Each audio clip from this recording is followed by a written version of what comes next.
It was an inquiry conducted and supervised by the police officers. Therefore, it has no value in the eye of law. ये खात्मा खारिजी जो हुई है वो अनुचित है, अवैधानिक है, विपर्यस्त है और वो अन्यायपूर्ण है। इसलिए माननीय न्यायाधीश गण की टीम निर्मित करके जांच कराई जाए।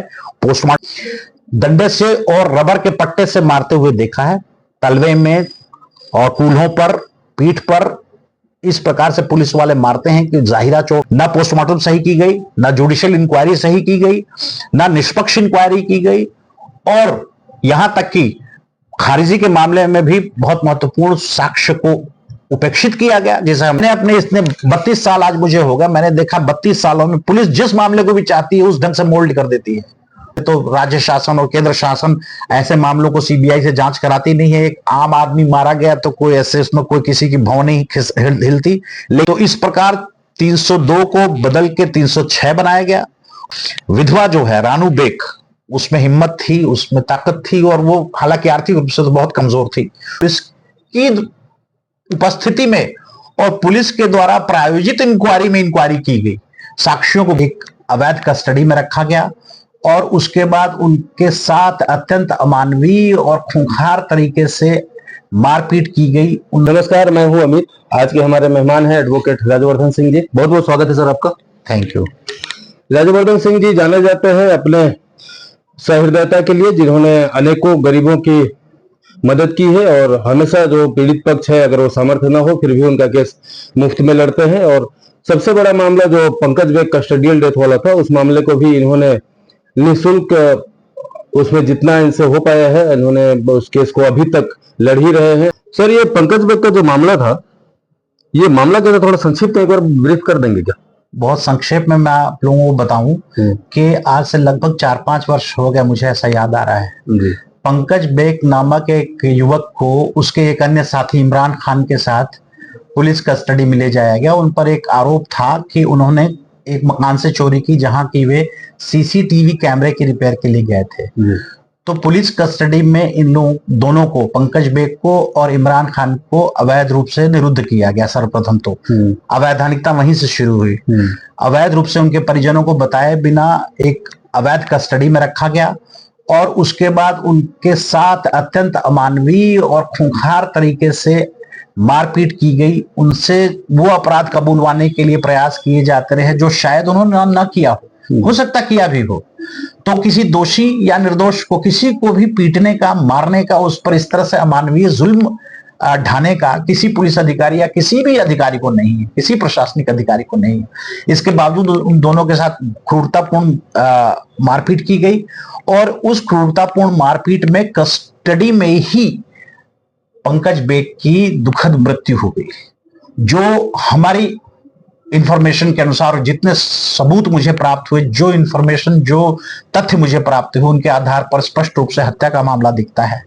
और दूसरे को भी इस बुरी तरह से मारा गया, दूसरे आरोपी इमरान खान को, कि वो कई महीनों तक शौच नहीं कर सका, चल फिर नहीं पाता था। आज भी वो आंशिक रूप से विकलांग है, इतनी 5 साल बाद भी, इतनी समयावधि के बाद भी।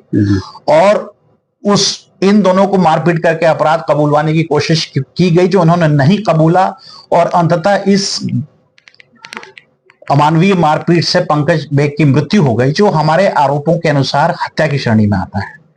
इस हत्या को करने के बाद पुलिस अधिकारियों द्वारा, जो उसमें संलग्न थे, जो उसमें शामिल थे और जो उसमें भविष्य में दोषी घोषित किए जा सकते थे और किए जाएंगे, मुझे विश्वास है, उन सभी ने उस मामले की लीपापोती करने की कोशिश की, साक्ष्य मिटाया और कई तरह के और अवैध कारनामे करके उन लोगों ने उस मृत्यु, उस हत्या को आत्महत्या का स्टेज बना करके बोगस तरीके से, बोगस साक्ष्य और झूठे साक्ष्य के माध्यम से उसको आत्महत्या घोषित किया और आत्महत्या का पूरा स्टेज तैयार करके उसे समीप के एक निजी अस्पताल के कूलर से, पाइप से बांध करके टांग दिया गया। जबकि उसे जो चोटें आई थी वो अत्यंत गंभीर किस्म की और प्राणघातक चोटें थी जिनसे उसकी मृत्यु हुई। और उसमें उसके बाद पुलिस के ही निर्देश पर पोस्टमार्टम इत्यादि होते हैं, तो पुलिस के ही निर्देश आदेश पर पोस्टमार्टम किया गया। एक वो भी बोगस और दिखावटी पोस्टमार्टम हुआ जिसमें सच्चाई को नहीं रखा गया ठीक से, और उसके बाद उस पोस्टमार्टम रिपोर्ट के आधार पर इस मामले को आत्महत्या घोषित किया जाने लगा, आत्महत्या के रूप में दर्शित किया जाने लगा।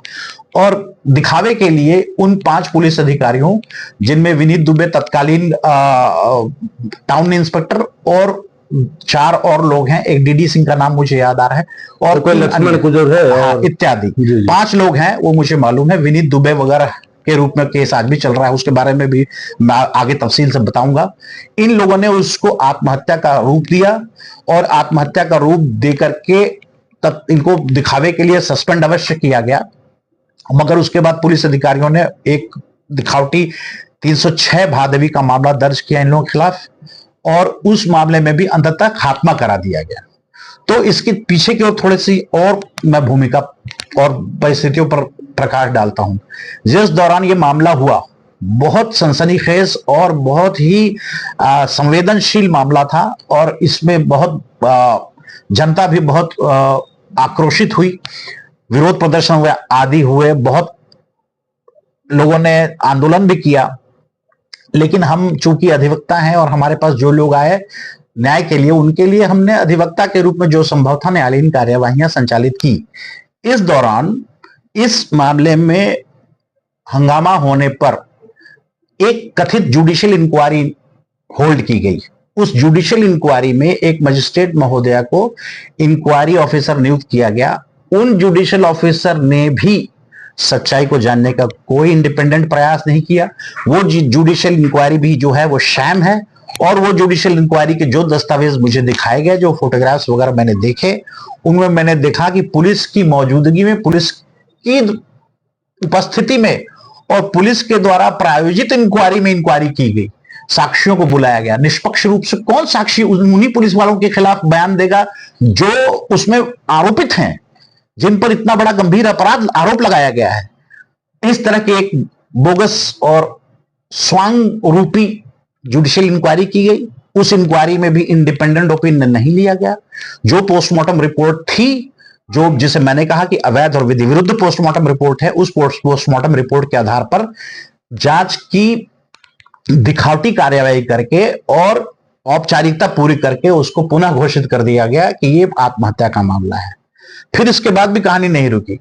इसके बाद जो आत्महत्या का प्रकरण इन 5 पुलिस अधिकारियों और कर्मियों के ऊपर पंजीबद्ध हुआ था, उस आत्महत्या की कार्यवाही में भी, उस प्रकरण में भी, चूंकि जांचकर्ता अधिकारी अन्य पुलिस अधिकारी थे जो इसी थाने के थे, इसी जिले के थे, इसी जिले में, इसी शहर में, इसी कोतवाली थाने में अपराध पंजीबद्ध हुआ, इसलिए उन्होंने उसकी लीपापोती कर दी साक्ष्य की, और लीपापोती करके मामले का खात्मा कर दिया। और खात्मा करके खारिजी प्रकरण जो है वो न्यायालय में प्रस्तुत किया गया। अब उस खारिजी प्रकरण में भी हमने विरोध किया। उस समय तक उसकी विधवा जो है रानू बेग, उसमें हिम्मत थी, उसमें ताकत थी, और वो हालांकि आर्थिक रूप से तो बहुत कमजोर थी, उसके बावजूद वो आती थी, उसने पैरवी की। उसके पिता ने साक्ष्य दिया, स्वयं पीड़िता रानू बेग, पत्नी स्वर्गीय पंकज बेग ने बयान दिया, और कुछ साक्ष्यों के भी बयान हुए। उसके बावजूद हमारी इस आपत्ति और इनके स्पष्ट साक्ष्य के बावजूद उस खारिजी प्रकरण को भी स्वीकार कर लिया गया। तो इस प्रकार 302 को बदल के 306 बनाया गया, और 306 को भी खात्मा करके इस गंभीर जघन्य हत्याकांड का पुलिस के द्वारा खात्मा समापन कर दिया गया, सदा के लिए उसे दफन कर दिया गया। अब उस खारिजी की जो कार्यवाही है, जो 2023 में जिसमें खारिजी को स्वीकृत किया गया है तत्कालीन मुख्य न्यायिक दंडाधिकारी महोदय द्वारा, उस कार्यवाही के खिलाफ मैंने माननीय सत्र न्यायालय में रिवीजन प्रस्तुत की है। वो रिवीजन आज भी पेंडिंग है। अपनी तमाम असमर्थताओं, कमजोरियों और आर्थिक अभाव के बावजूद पुनः कुछ समय से रानू बेग ने उसमें रुचि लेनी आरंभ की है, और मैं तो खैर ले ही रहा हूं, मैं तो करता ही हूं। एक बार जो केस ले लिया, मैं उसके पीछे उसको छोड़ता नहीं हूं आसानी तरीके से। मैं उसे आज भी परस्यू कर रहा हूं और उसमें लगा हुआ हूं। मुझे उम्मीद है कि एक दिन रानू बेग और मृतक स्वर्गीय पंकज बेग को अवश्य न्याय प्राप्त होगा। इस मामले में तो सबसे प्रमुख बात है कि पुलिस वालों के खिलाफ जांच पुलिस वाले ही किए, और उसी थाने के जहां का वो पदस्थ, मतलब जहां वो घटना हुआ, जहां के टीआई ने, जिसके ऊपर कथित तौर पर हत्या का आरोपी है जो टीआई, उसी थाने की पुलिस जांच करती है। और क्योंकि पुलिस विभाग का ही मामला था, पुलिस वाले ही जांच करते हैं, इसलिए संभावना बढ़ जाती है। संभावना नहीं, हमको लगभग 90% विश्वास है उस मामले में घपला किया गया है। तो आपको कैसे लगता है कि किस तरह से जांच हो तो उसमें खुल के निष्पक्ष हो? बिल्कुल मेरा ओपिनियन है कि इस मामले की जांच स्वतंत्र एजेंसी से, सीआईडी से नहीं, सीआईडी से भी ऊंची, बल्कि मैं कहूंगा सीबीआई से इसकी इंक्वायरी होनी चाहिए। और इस सरगुजा जिले से दूरस्थ भिन्न किसी अन्य स्थान के निष्पक्ष राजपत्रित अधिकारी के देखरेख में सीबीआई की जांच हो तो बहुत ही उम्दा है। लेकिन सीबीआई के मामले तो राज्य शासन और केंद्र शासन ऐसे मामलों को सीबीआई से जांच कराती नहीं है। एक आम आदमी मारा गया तो कोई ऐसे उसमें कोई किसी की भौं नहीं हिलती, लेकिन एक आम आदमी का भी इस तरह से हत्या का शिकार होना और किसी बड़े हाई प्रोफाइल व्यक्ति का हत्या का शिकार होना, मेरी नजर में तो दोनों एक है। दोनों में निष्पक्ष जांच होनी चाहिए और जांच एजेंसी की निष्पक्षता सबसे पैरामाउंट चीज है किसी भी क्रिमिनल केस में। मैंने अपने इसने 32 साल आज मुझे होगा, मैंने देखा 32 सालों में पुलिस जिस मामले को भी चाहती है उस ढंग से मोल्ड कर देती है और न्यायाधीश गण भी वहां तक नहीं पहुंच पाते। जबकि विशेष मामले जहां पहुंच नहीं पाते या पहुंचना नहीं चाहते, अब वो आप उसको जिस रूप में इंटरप्रेट करें, कई बार कई और परिस्थितियां और कई कंपल्शंस होते हैं जो मैं नहीं कह सकता, जो मैं यहां ओपनली नहीं कह सकता हूं। लेकिन इसके बावजूद ये ऐसी है कि सच्चाई को भांपना, सच्चाई को पकड़ना बहुत बड़ा पुण्य का कार्य है। मैं मानता हूं कि सत्य के लिए आदमी को संघर्ष करना चाहिए, मगर ये भावना सब में नहीं होती है, बहुत लोगों में तो बहुत कम होती है। तो इन सब परिस्थितियों में वहां तक बात नहीं पहुंची जहां की बात को पहुंचना चाहिए था। आपको एक और बात बता दूं चलते हुए कि हत्या या किसी भी ऐसे मामले में जिसमें किसी मृतक या किसी आहत को चोटें आई हैं, उसमें मृतक है तो पोस्टमार्टम रिपोर्ट और आहत है तो एमएलसी बहुत महत्वपूर्ण भूमिका होती है उसकी। क्योंकि अगर आई विटनेस या संबद्ध विटनेसेस ये कहते हैं कि उसने इस हथियार से मारा है, इस तरीके से मृतक को मारा, इस पद्धति से आहत को चोट पहुंचाई गई, उसका जब कॉरोबोरेशन, संपूर्ण उसका समर्थन मेडिकल साक्ष्य से होता है, तब कोर्ट के समक्ष उसकी विश्वसनीयता आती है। तो अगर पोस्टमार्टम रिपोर्ट को ही खराब कर दिया जाए, अगर एमएलसी को ही गड़बड़ कर दिया जाए, उसी में धोखेबाजी कर दी जाए, गड़बड़ी कर दी जाए, तो कहां से लोगों को न्याय प्राप्त हो पाएगा? कहां से न्यायाधीश भी उस सच्चाई तक पहुंच पाएंगे? क्योंकि न्यायाधीश भी तो उस पोस्टमार्टम रिपोर्ट से बंधे हुए हैं। तो यहां इस मामले में गड़बड़ी शुरू से हुई, जबकि पोस्टमार्टम किसी निष्पक्ष संस्थान से नहीं कराया गया। कम से कम 4 डॉक्टरों की टीम के द्वारा किया जाना चाहिए था। और जो जिले के प्रमुख मुख्य चिकित्सा अधिकारी हैं या सिविल सर्जन होते हैं, उनसे ऊपर जो अधिकारी होते हैं, उनसे, उनके सुपरविजन में, उनके निर्देश पर, उनके समक्ष पोस्टमार्टम होना चाहिए था। और उस पोस्टमार्टम की टीम के द्वारा संयुक्त ओपिनियन दिया जाना चाहिए था या पृथक ओपिनियन दिया जा सकता था। अगर कोई उसमें से कोई चिकित्सक उस टीम में शामिल सहमत नहीं हो तो उनके द्वारा अपना पृथक ओपिनियन भी दिया जा सकता है। ऐसा न्यायपालिका में भी होता है। एक डाइवर्जेंट व्यू अगर किसी न्यायाधीश का होता है तो वो अपना अतिरिक्त अलग से फैसला सुनाते हैं। तो ये सब संभावनाएं थी, लेकिन तब जबकि निष्पक्षता की चाह हो, जब न्याय की चाहत हो, न्याय प्राप्त कर, न्याय लोगों को दिलाने की मंशा हो, और किसी पीड़ित को न्याय दिलाना अगर कोई सच्चे मन से सोच ले तो न्याय दिलाने में कोई बाधा नहीं है, कोई दिक्कत नहीं आती। लेकिन सही मनस्थिति से और सत्य विचार से वो कार्य होना चाहिए, वो नहीं हुआ इस मामले में। ना पोस्टमार्टम सही की गई, ना जुडिशियल इंक्वायरी सही की गई, ना निष्पक्ष इंक्वायरी की गई, और यहां तक कि खारिजी के मामले में भी बहुत महत्वपूर्ण साक्ष्य को उपेक्षित किया गया, जिसे हमने उच्चतम न्यायालय में चुनौती दी है, जैसा मैंने कहा। और इस बीच इन्होंने धोखाधड़ी से, जो दोषी पुलिसकर्मी और अधिकारी थे, उन्होंने उसी खात्मा रिपोर्ट को स्वीकार किए जाने की प्रमाणित प्रति माननीय उच्च न्यायालय में प्राप्त करके, माननीय उच्च न्यायालय में जो रानू बेग की ओर से प्रस्तुत रिट याचिका थी उसको भी निरस्त कराने में सफलता प्राप्त कर ली गई।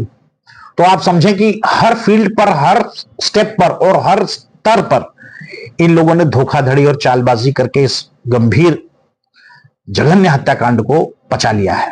सर, एक बात महत्वपूर्ण ये हो जाती है कि जब पोस्टमार्टम रिपोर्ट ही गलत है, जब एफआईआर ही उस ढंग से बनाया गया है कि इसमें लिपापोती हो सके, तो अब कोई भी एजेंसी जांच करेगी तो सच्चाई कैसे सामने आएगी? कैसे? बहुत अच्छा प्रश्न है आपका। अभी भी उस पोस्टमार्टम रिपोर्ट पर एक्सपर्ट्स की राय ली जा सकती है। जिस प्रकार की चोटें उसको अभिलिखित की गई हैं, उसके शरीर पर आई हैं, वे चोटें क्या अहाते से कूदने से गिर के आ सकती हैं? क्या वे चोटें झाड़ीदार पौधों के ऊपर चलने भागने से आ सकती हैं। पुलिस ने ये कहा बचाव में, ये कहानी स्टेज की कि ये पुलिस कस्टडी से भाग गया और भाग करके ये इसने हाथा फांदा उस प्राइवेट अस्पताल का, और उसके बाद कटीली झाड़ियां थी वहां चोट लगी, और उसके बाद उसने वहां जाकर सुसाइड कर लिया, आत्महत्या कर ली। मगर आत्महत्यात्मक मृत्यु में जो लिगेचर मार्क आता है, रस्सी का जो मार्क या पाइप या जो भी माध्यम प्रयुक्त किया गया हो, उसके लिगेचर मार्क भिन्न होते हैं। और यह भी जाना जा सकता है पोस्टमार्टम रिपोर्ट की बारीकी से जांच करके उस पर ओपिनियन देके कि क्या ये लिगेचर मार्क मृत्यु पूर्व के हैं या मृत्यु पश्चात के हैं। और ये जो चोटें आई हैं, क्या वो प्राणघातक चोटें थी? मैं नहीं मानता कि 8 फीट 10 फीट की दीवार कोई कूद के भी फांद के भी दूसरी तरफ गिर भी जाए तो उसकी मृत्यु हो जाएगी, ऐसा संभव नहीं। और अगर किसी को प्रताड़ना देके, पीड़ा देके, डंडे से और पट्टे से मार, मैंने सुना है कि पुलिस वाले, मैंने एक बार दुर्भाग्य से देखा भी है, डंडे से और रबर के पट्टे से मारते हुए देखा है, तलवे में और कूल्हों पर, पीठ पर, इस प्रकार से पुलिस वाले मारते हैं कि जाहिरा चोट ना आए। मगर इस प्रकार की चोटों से व्यक्ति की मृत्यु हो सकती है, शॉक से, तो ये हत्यात्मक मृत्यु मानी जाएगी और उसे जो चोटें आई हैं उनको हत्यात्मक चोटें माना जाएगा और वो उसी कैटेगरी में आती हैं। और यदि कोई व्यक्ति किसी व्यक्ति की हत्या करने के दुष्प्रेरण से या प्रेरण से या उसकी मंशा से चोटें पहुंचाता है तो हत्या की श्रेणी में आता है। तो पोस्टमार्टम रिपोर्ट और अभी भी निष्पक्ष रूप से साक्षियों के साक्ष्य कथन अंकित कराए जाने पर, अगर आज भी इंडिपेंडेंट इंक्वायरी हो, जुडिशियल इंक्वायरी हो, और मैं कहूंगा माननीय न्यायाधीश गण की टीम निर्मित करके जांच कराई जाए, पोस्टमार्टम रिपोर्ट और अन्य संबद्ध दस्तावेजों का अवलोकन, मनन और विचारण कराया जाए, उनका विश्लेषण किया जाए, तो मामला खुल सकता है, मामले में जान आ सकती है और इस पीड़ित को, जो बेचारा ऊपर चला गया, उसको, स्वर्गीय पंकज बेग को, उसकी बेवा को और उसके बच्चों को आज भी न्याय मिल सकता है। सर, मामला खारिज खात्मे में मुख्य बिंदु इन लोगों ने क्या रखे, किस आधार पर खारिज खात्मा करवाया? बिना रिकॉर्ड के तो मेरे लिए बता पाना बहुत मुश्किल है, मगर जितना मुझे याद है, क्योंकि ये ऑफलाइन है, मैं कोई रिकॉर्ड देख के तो बात बता नहीं रहा हूं, मगर इस बिंदु पर, इस खात्मे के मामले में, खारिजी के मामले में रानू बेग, उसके पिता और कुछ अन्य साक्षियों का भी साक्ष्य कथन न्यायालय में अंकित किया गया था, ऐसा मुझे याद है। और मुझे ऐसा स्पष्ट आभास है, जब उस प्रकरण में अंतिम बहस होगी तब मैं उसकी तैयारी करूंगा, उस समय और कानूनी बिंदुओं की खोज करूंगा, न्यायिक दृष्टांतों को भी प्रयास करूंगा प्राप्त करने का, उसके आधार पर बहस करूंगा। मगर मुझे ऐसा विश्वास है कि खात्मा खारिजी जो हुई है वो अनुचित है, अवैधानिक है, विपर्यस्त है और वो अन्यायपूर्ण है। इसलिए उस खात्मा खारिजी को आज भी हमने चुनौती दी हुई है, हम आगे भी चुनौती देंगे, लेकिन विशिष्ट बिंदुओं को अभी अभिलिखित कर पाना या उनका उल्लेख कर पाना मेरे लिए संभव नहीं। एक बात चर्चा में आई थी कि इन लोगों ने माननीय उच्च न्यायालय में या माननीय उच्च न्यायालय को गुमराह किया है पोस्टमार्टम रिपोर्ट के लास्ट के 9 और 10 कंडिका क्रमांक में। देखिए, पोस्टमार्टम रिपोर्ट में कुछ मुझे ध्यान है, जो 8, 9, 10 इस तरह की जो चोटें जो दर्शित हैं वे चोटें गंभीर हैं। और पोस्टमार्टम रिपोर्ट के बारे में तो माननीय उच्च न्यायालय को दिग्भ्रमित नहीं किया जा सकता, धोखा नहीं दिया जा सकता। वहां बहुत अनुभवी और विद्वान लोग बैठे हैं, न्यायाधीश हैं, मगर जिस माध्यम से पुलिस अधिकारियों और कर्मियों ने मामला वहां रखा, जिस रूप में, उससे माननीय उच्च न्यायालय ने मामला खत्म कर दिया। उसका रानू बेग की ओर से प्रस्तुत रिट याचिका को निरस्त किया गया। तो वहां, जैसा मैंने पहले बताया था आपको, कि वो रिट जो ये खारिजी स्वीकार की गई माननीय मुख्य न्यायिक दंडाधिकारी द्वारा, उस खारिजी के आदेश के आधार पर वो रिट पिटीशन खारिज की गई है, न कि पोस्टमार्टम रिपोर्ट के आधार पर। अच्छा, ऐसा मुझे ज्ञात हुआ है। और हालांकि मैंने माननीय उच्च न्यायालय का आदेश नहीं देखा है, मेरी पक्षकार बहुत अभावग्रस्त है, वो सब नकल वगैरह भी प्राप्त नहीं कर सकी है, मगर मुझे जैसा ज्ञात हुआ है कि उस खात्मा खारिजी रिपोर्ट के आधार पर, खारिजी स्वीकार किए जाने के आधार पर, न्यायालय द्वारा खारिजी स्वीकार किए जाने पर वो रिट पिटीशन निरस्त हुई है। खारिजी खात्मा किया कौन था उसको? मैं उस खारिजी खात्मा के समय कौन मुख्य न्यायिक दंडाधिकारी महोदय थे, आज मुझे ठीक से याद नहीं आ रहा है। समय आने पर मैं उस आदेश की प्रतिलिपि आपको उपलब्ध करा दूं। वर्तमान स्थिति में एक आखिरी बिंदु आपसे मैं चर्चा करना चाहूंगा। वर्तमान स्थिति में पंकज बेग को न्याय दिलाने के लिए किस तरह की जांच होनी चाहिए, ये थोड़ा सा स्पष्ट कर दीजिए। हालांकि पहले आपने बताया, लेकिन थोड़ा सा अगर बस 2 लाइन में, 2 लाइन में बता दीजिए। सिर्फ निष्पक्ष और न्यायप्रिय लोग होने चाहिए पहले तो। इसकी जांच इंडिपेंडेंट और स्वतंत्र एजेंसी से की जानी चाहिए, कराई जानी चाहिए, जो पुलिस से भिन्न हो, और विशेष रूप से इस जिले से भी भिन्न एजेंसी और इस जिले से दूरस्थ अधिकारीगण से, और जो सक्षम है और जो जिन्होंने पहले जांच की है उनसे सुपीरियर अधिकारीगण, और जिन मजिस्ट्रेट महोदया ने जांच की, जुडिशियल इंक्वायरी की, वो कथित जुडिशियल इंक्वायरी की श्रेणी में मैं नहीं मानता। It was an inquiry conducted and supervised by the police officers, therefore it has no value in the eye of law। ये मेरा स्पष्ट ओपिनियन है। आप सुन रहे थे एडवोकेट राजवर्धन सिंह जी को। समय देने के लिए बहुत बहुत धन्यवाद सर। आपका भी धन्यवाद।